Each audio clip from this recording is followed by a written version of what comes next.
So this is the beginning of the lesson for Monday, the 24th of January 2021, the beginning of the second semester for Ancient and Medieval History. And what we have done to begin the second semester is watch a Ben Shapiro video on what Orwell got wrong in his novel 1984. Now, that video and the video that I'm about to show the class has to do with what we are about to cover. Remember, we are Rome. We're Christian Rome. Our society, whether you're Christian or not, has been steeped in Judeo-Christian belief from the 300s AD until at least the 1960s or 70s AD. And our society still has a lot of default Judeo-Christian values, no matter how much some people are trying to change that. But in addition to Christianity, we have, or the Judeo-Christian ethos, we have Greco-Roman ideas that come largely through the Roman Empire and the Roman Republic. And when the American Republic was founded, our founders looked at Rome, not Greece, not Athens, at the Republic, not democracy, for their model. Because Athenian democracy was inherently unstable and subject to demagogues. Demagogues are people who will fool the people. That's the word, what the word demagogue means. Somebody who will trick the people. Demos, demagogue. So you have a person who promises the people that they will be protected from poverty or war or the stresses of adult life. If only you give me the power, I will make you safe and happy. I will give you wealth. I will give you stimulus checks. And the people will vote for that, and did vote for that. And ultimately, Athenian democracy was destroyed because the people stopped being adults. They began to act more and more like spoiled children who want without earning, who want to get without working for it, who want to be saved from the existential doubt that all adults face. Because the thing about being an adult is you can hope and you fear, but you don't know. There is no security in life beyond a very limited point. And adults who are functional learn to deal with that. That's something that a child doesn't have to deal with, because the child assumes that their parents are like gods. And unless something terrible happens in their life, it isn't until they reach a certain age that children wake up to the reality that their parents have feet of clay, that their parents are fallible and flawed, that their parents are trying their best under very imperfect circumstances, and that in the end their parents cannot save them from reality. Reality is, and reality cannot be gainsaid, it cannot be held back. Now, our founders looked at Rome, because Rome's republic lasted over 500 years. Our republic has lasted about 233 years, about. But Roman Republic falls. And soon, the very next thing we're going to do, actually, is the story of why and how Rome's republic falls. And I'll give you a secret. It's the people's fault. It's the citizens' fault. Just as the Athenians are at fault for the destruction of their democracy. Oh, there are demagogues, there are dictators, there are would-be demigods riding in on horseback who take the freedom, but no dictator can take freedom that isn't given. It's like the old adage, you cannot cheat an honest man. You cannot cheat an honest man. If some Nigerian prince emails me with his problem that he needs to move $20,000 million into an American bank, but he needs my help to do it, and he wants to use my bank account or my checking account or my credit card, all I need to do is send him that personal information and my passwords, and he will shift that $20,000 million through my bank account, and I will get a percentage of like 0.5%. And 0.5% of $20,000 million is a lot. I think it's about $5 million. So you can check my math. 20,000 million, half of 1%. What? You gotta trust the guy. You got, oh, of course. His name is Mobutu. You absolutely have to trust the guy. He was the dictator of Congo for a while. He called it Zaire. In any event, you cannot cheat an honest man. If you say, I didn't earn this money, it's not fair, I'm not going to take it, you can't compel a person to give away their bank account information. I was once a customer at Gorham Savings Bank in Maine. And one Sunday, I went to the ATM and ordered $20 in cash, and they gave me $200. The next day, after work, I went to the bank with the money, and I said, I need to speak to a manager, and they sent me some assistant manager, some slick little 25-year-old who's just out of banking school, got an MBA. And I say, look, here's what happened. Here's the receipt. It says $20. Here's $200 minus the 20 that I actually asked for. And the guy looked at me like I had just grown another head. He could not fathom why I, who had gotten away with making a lot of money, would turn that money in because it wasn't mine. I should have taken every dime out of that bank immediately. It actually took me a while to figure out what that really meant. What that meant was that the assistant bank manager had no soul. What it meant was that he couldn't understand anyone who had character. He couldn't imagine anyone who had a free shot at a pile of money turning it away because they didn't earn it. I don't want somebody like that handling my money, because somebody like that is effectively a thief, just waiting for an opportunity to be a thief.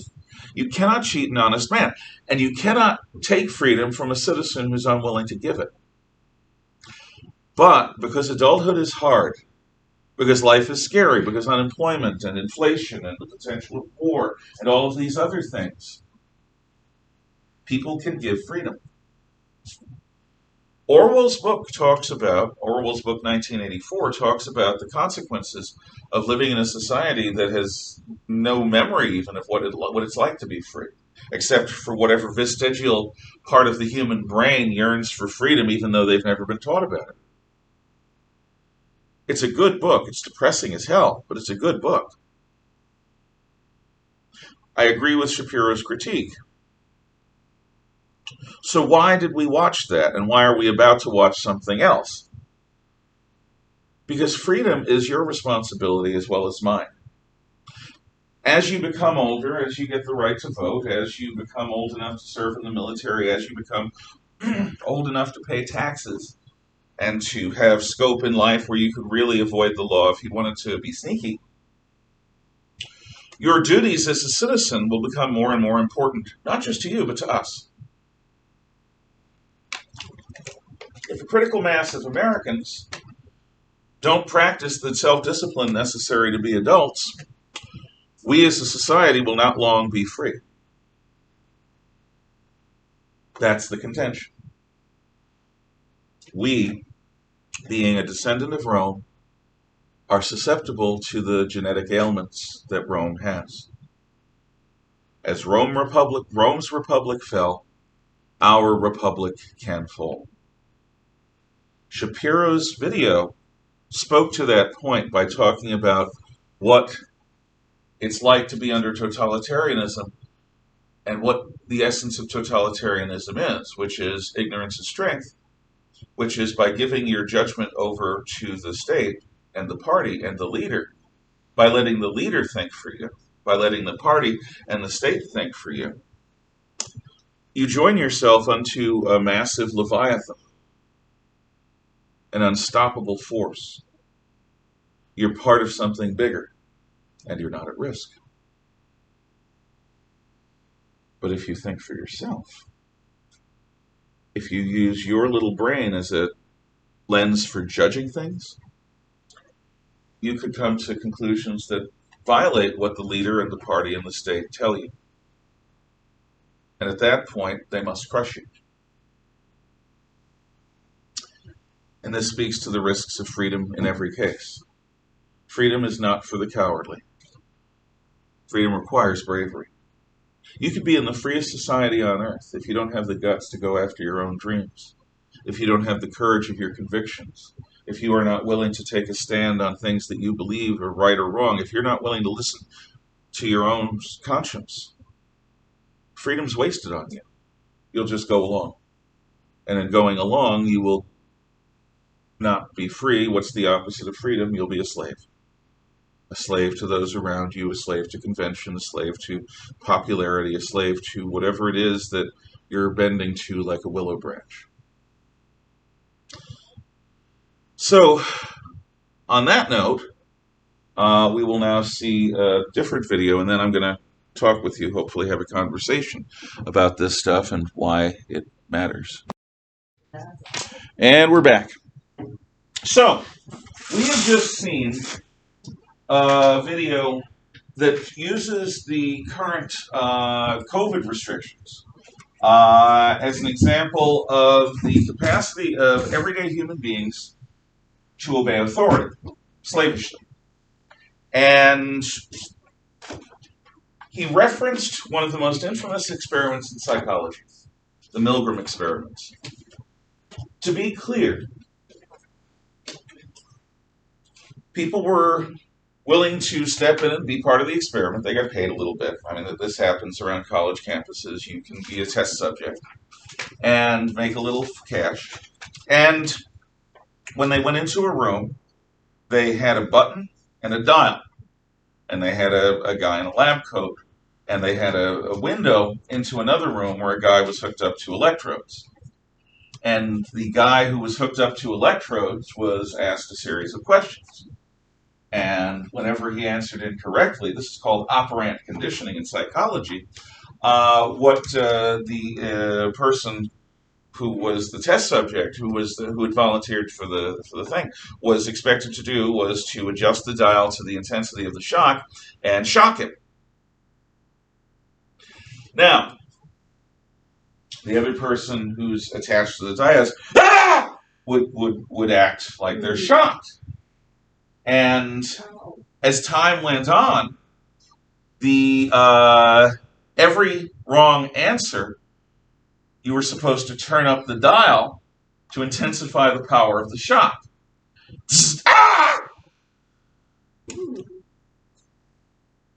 And again, more than half, 65% of the people did it. Just did it. Oh, you're paying me to do it. You're the boss. You're the expert. You know the science.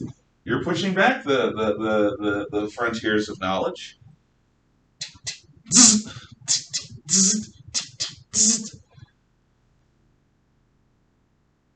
Now, Milgram's experiment rests on a basic assumption.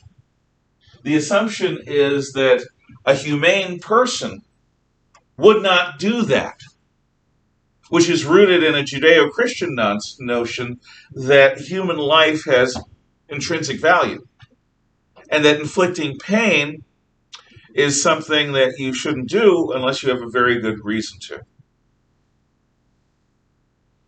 Not all societies believe that. Certainly not all political systems believe that. But when Milgram did his experiments, America was still overwhelmingly and self-consciously a Judeo-Christian society.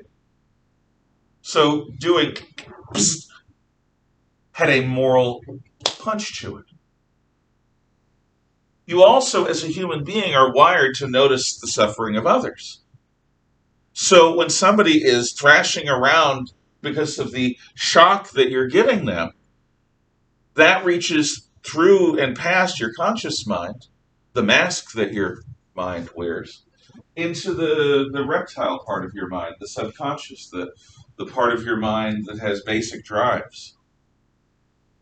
And one of those basic drives leads most people to issue cannibalism as a taboo, because most of us don't want to be on the menu. Since we don't want to be on the menu, we don't engage in cannibalism, nor do we tolerate it. Cannibalism is still one of the few things that will provoke almost universal outrage, and should. For the same reason that most societies don't permit in any way even the serious contemplation of cannibalism, most societies or most people are wired in such a way that they don't want to inflict pain because they don't want to receive pain.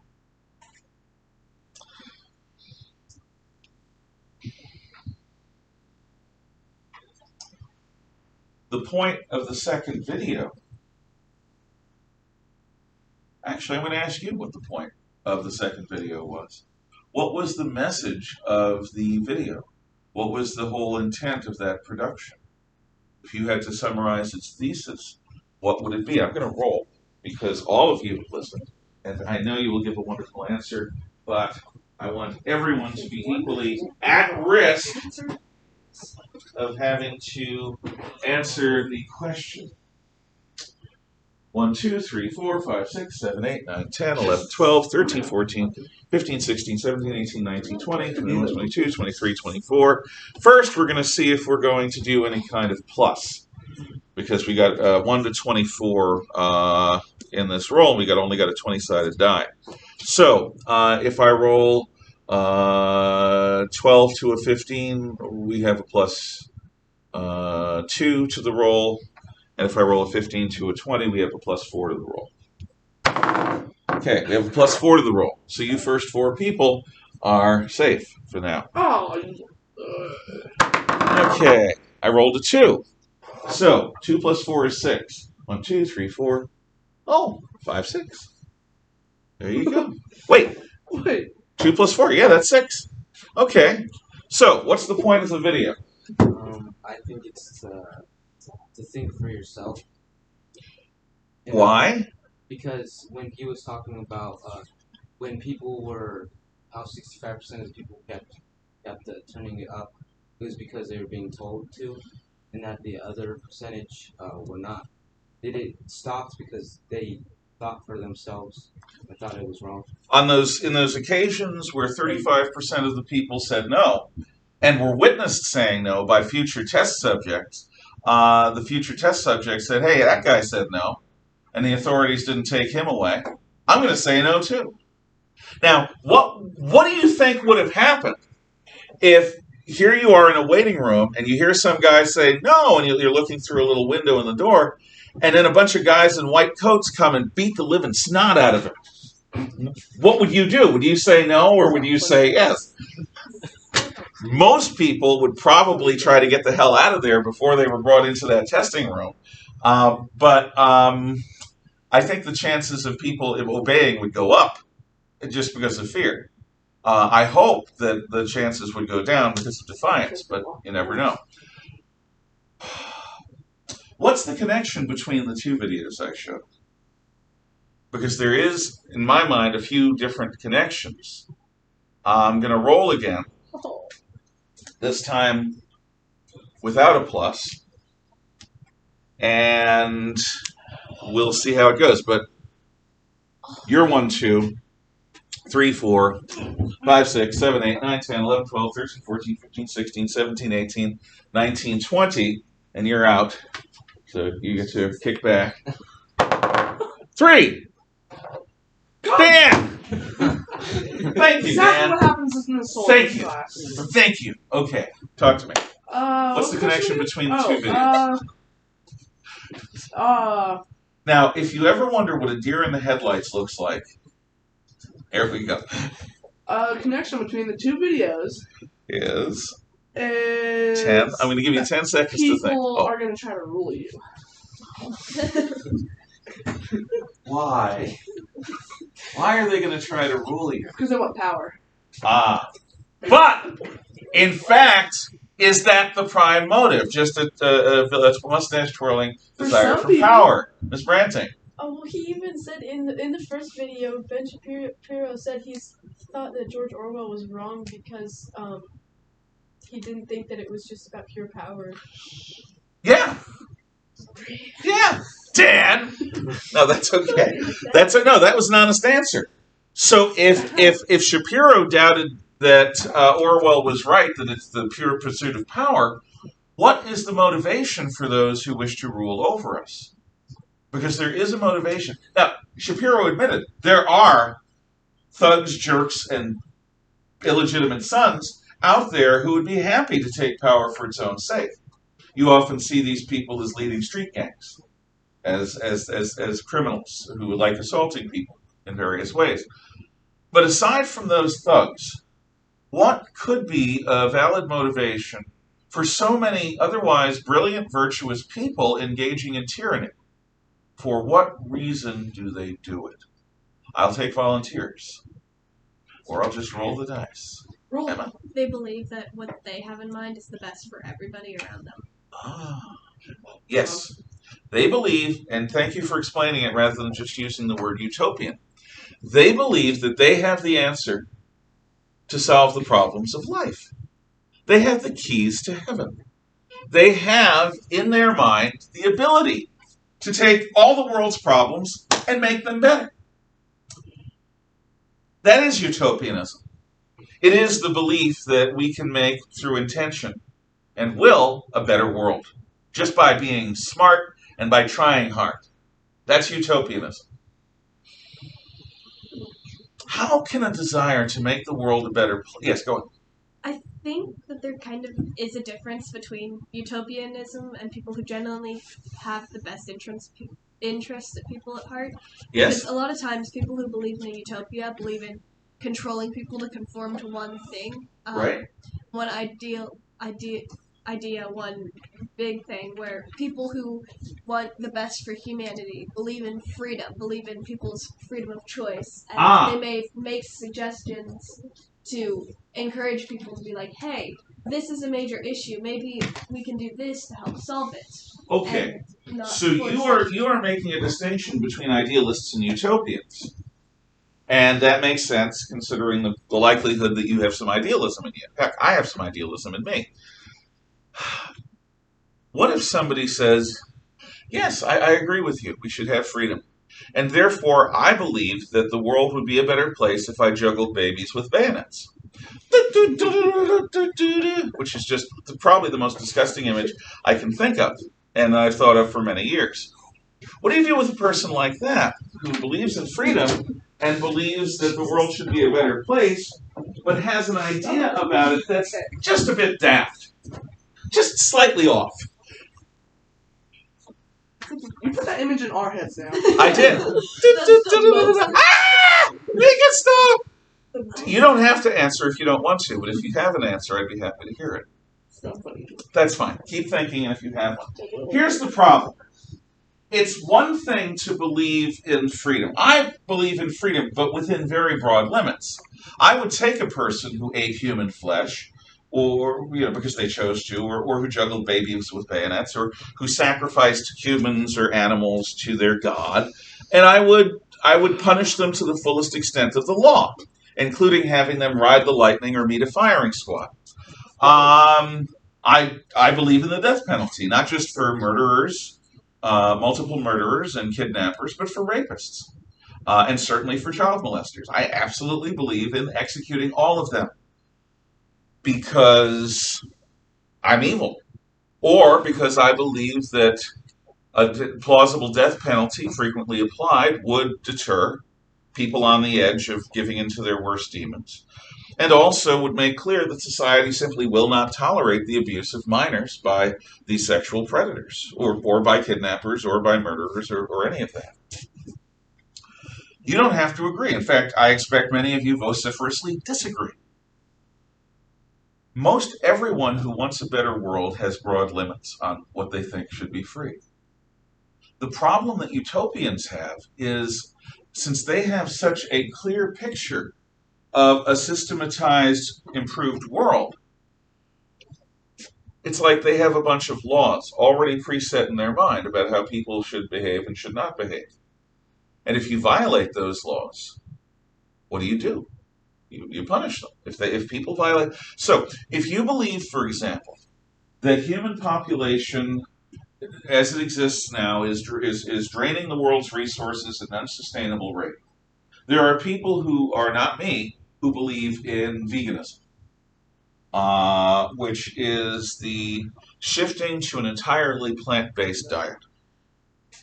Because animal husbandry, ranching, takes far more grain and far more water than the equivalent amount of wheat would in terms of the land you use. So if the world shifted to an entirely plant-based diet, we would have a more sustainable system. Now, you tell this to most people, and I remember an old friend from high school who was in a line for food, and there was a vegetarian a few people back insulting everyone to his friend at how horrible it was to eat meat. And my buddy was sort of a thuggy guy himself, and he looked back and he said, "You're a vegetarian, right?" "Yeah, and proud of it." "That makes you lower on the food chain. That makes you food."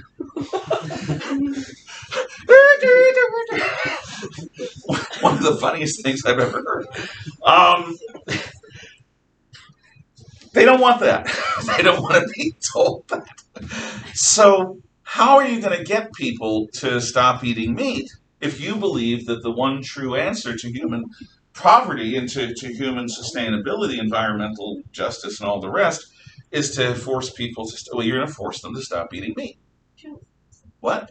You shouldn't force them. You should give them an educated, Yeah, but people have tried to educate me my entire life about stuff like this, to which I say, nuts to you, I'm not doing it. I like my steak. And if you don't want to eat steak, that's more steak for me. And it's not that I just want to mess with you or anyone who wants me to change my ways. It's that I don't agree with you. You can try to educate me on what you want, but I believe that your education is propaganda. I believe that the root assumptions behind your lesson, I hope you understand, I'm using you in quotes, behind your lessons are flawed and false and self-serving, and therefore I'm not going to agree, not because I'm stupid, not because I'm evil, but because I simply have a different point of view. That's where freedom and utopianism tend to collide. And that's where the willingness to obey authority comes in, because there are people who say, well, my utopia is more important than your freedom. And I'm going to lower the boom and force you to live the way I want. Yes, and then yes. Oh, there's this girl on the internet that goes by that vegan. Oh, God! Okay. She got canceled. That vegan, what? That vegan teacher. That vegan teacher. Okay, she probably wouldn't get along with me. No, she would not. Okay. And what does that vegan teacher say about such things? Oh, she like is very aggressive. She makes videos on the internet and makes songs about like become vegan. It's so wrong to hurt animals, and she like reacts to other people's videos like where they're just trying snacks or something, and like you get a markdown because that's not vegan, or they're like, oh, you get a check mark because that is a vegan brand or something. Well, again, I do not believe that she is my teacher, because I would never willingly become, and it has to be a her student. Although there are fanatical males as well. I'll take that back. People like to make fun of her on the internet. Okay, good. Yeah. You just said good. You stand for bullying. In this I've case. gone in her comments and said some words. What? I've gone into her comments on her videos and said some. And was she tolerant of your point of view?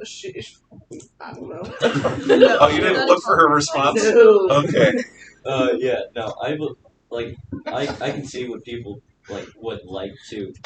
Basically, it is true that you can sustain more plants in a certain area than you would be able to for just cows, because they consume far more just resources than what you could do just with wheat. Mm-hmm. But then again, and you can believe that, and I have no problem with it, but just forcing that idea on someone else, like that, what Summer had said, basically what that person does is it's just her shaming people. Yeah. Well, and that's what it comes down to. And just getting angry at others. But the thing is, as soon as someone who has a larger fan base comes along, then immediately they're completely fine. They do far better, just with what she says. Okay. Than people who have a smaller fan base than her.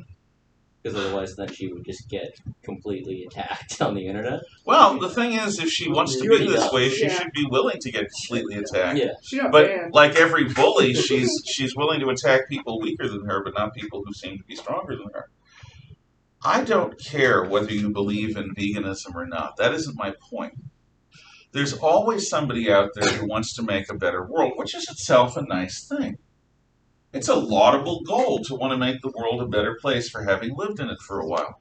I'm a teacher because I have this notion too. And I believe that a good understanding of history will tend to make you wiser people and therefore better citizens and even better at life. I believe that to the extent that I'm dedicating myself to it. But watch out for people who just want you to shut up and obey because they're telling you not to think and to stop being you and to start being their agent. Anyway, freedom can fall. Have a wonderful day. See you tomorrow when we go back to Rome. Bye-bye.